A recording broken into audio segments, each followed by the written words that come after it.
Want to take you out to this post here from President Trump. He actually just posted this on Truth Social a short time ago as he is responding to the Hamas terror group executing Palestinians in Gaza days after that ceasefire with Israel did go into effect. Trump writing on Truth Social, quote, "If Hamas continues to kill people in Gaza, which was not the deal, we will have no choice but to go in and kill them. Thank you for your attention to this matter." Now, among the bodies that are still in captivity, Omer Nutra and Itai Hen, who were murdered and their bodies taken into Gaza on October 7th of 2023. I do want to bring in Congressman Pat Fallon, a Republican representing the 4th Congressional District of Texas, to talk more about this. Thank you so much for taking the time to be here with us today. Oh, thank you, Josh. Thanks for having me. And first off, I do want to ask you overall about the situation taking place there in Gaza, because we are now learning from Palestinians, the people in Gaza, that they're actually being executed by Hamas as they take control once again of Gaza, which, as we know, was not part of the ceasefire deal there. So what do you make of that? What are your thoughts overall? Well, Hamas has a pattern of breaking deals and not, acting in good faith, and that's very unfortunate. I'm still hopeful. I'm very, very glad that the living hostages were returned. Now we have to have the hostages remains returned to Israel, and then how about Hamas following the deal that they just struck? And they're not supposed to be in government, in power anymore. They're supposed to disarm and commit to peace. That would benefit not only the Palestinians in Gaza and on the West Bank, but and Israel, Israeli citizens as well, but the entire region and world. So I'm still cautiously optimistic, but Hamas is a very difficult organization to trust because it's hard to trust essentially snakes, and that's what they are.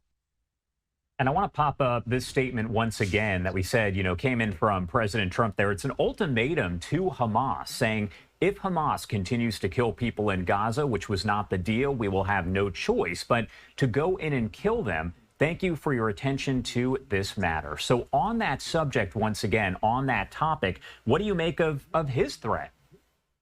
Well, it reminds me a lot of Al Qaeda. I mean, can you negotiate with Al Qaeda? Can you even negotiate with Hamas if they're going to then, once you strike a deal, turn around and murder civilians, murder innocent people? That's just cowardly. It's disgusting and it's evil. So you have a choice. You can leave Gaza, you can commit to peace, or you can die. That's essentially the three choices that you have. Israel has won the conventional war in Gaza that Hamas started, incidentally, but it would benefit everyone to then, live peacefully and prosper. That's what the Palestinians that live in Gaza want, the overwhelming majority. Now, these are some of the same people that unfortunately elected Hamas in the first place.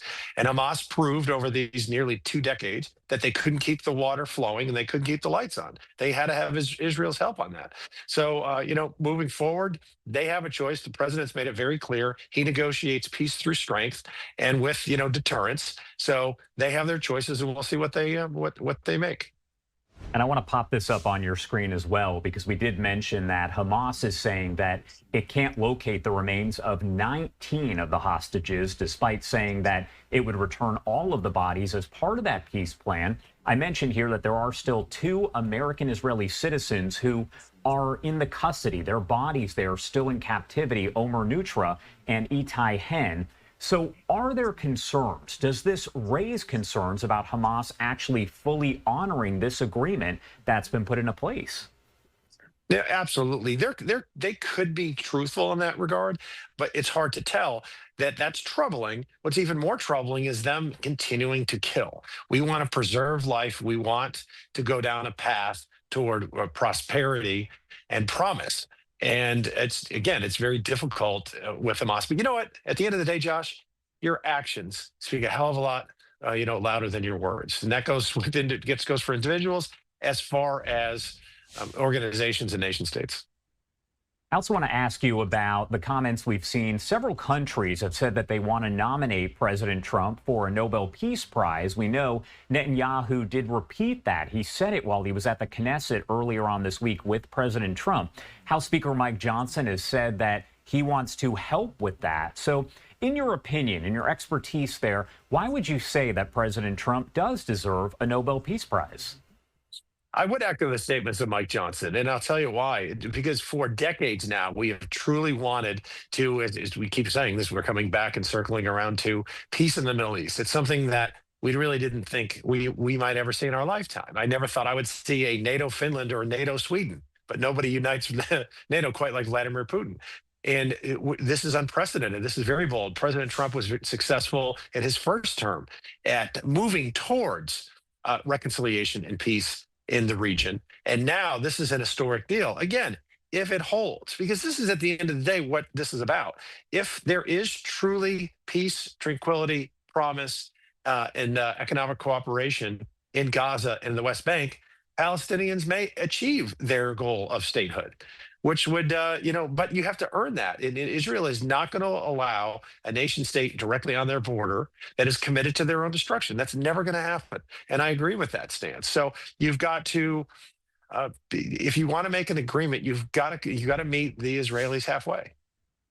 And speaking about the fact that we know President Trump has spoken there to Vladimir Putin this morning, he said it was a very productive call. He does say that the two leaders will meet over in Budapest, Hungary. We also know that Trump is going to welcome Volodymyr Zelensky, the president of Ukraine, tomorrow to the White House.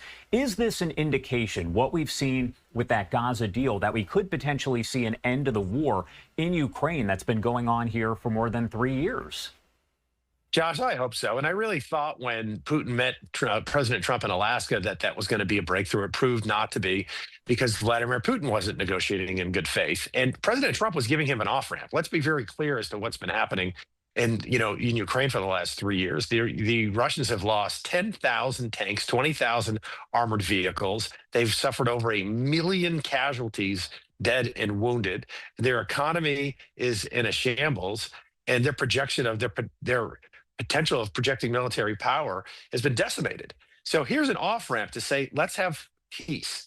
And I asked some of the Ukrainian delegations, being on the Intel committee when we visited outside of SCIF, so it was confidential but not classified. I said, what does peace look like to you? And it was a high-level intelligence delegation, and then there was a high-level military delegation, and both pretty much said the same thing. They didn't really expect much, if any, territory that the Russians have already stolen back. They just didn't think that was going to be on the table. What they'd like to do is have the 83% of the country that they still have in their hands to stop being attacked by Russia, so they can have peace, so they can rebuild, and they can remain a free, prosperous country. They have the fourth most natural resources of any nation state in the world.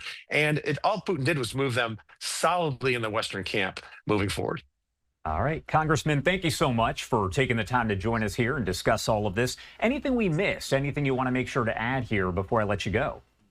No, I think that you really covered it. And this is President Trump's, you have to be strong in order to really hope for peace. You have to be strong to deter aggression.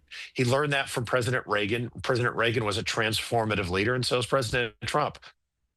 All right. Congressman Pat Fallon, thank you so much for being here with us. We definitely appreciate it. Thanks, Josh. God bless. Take care.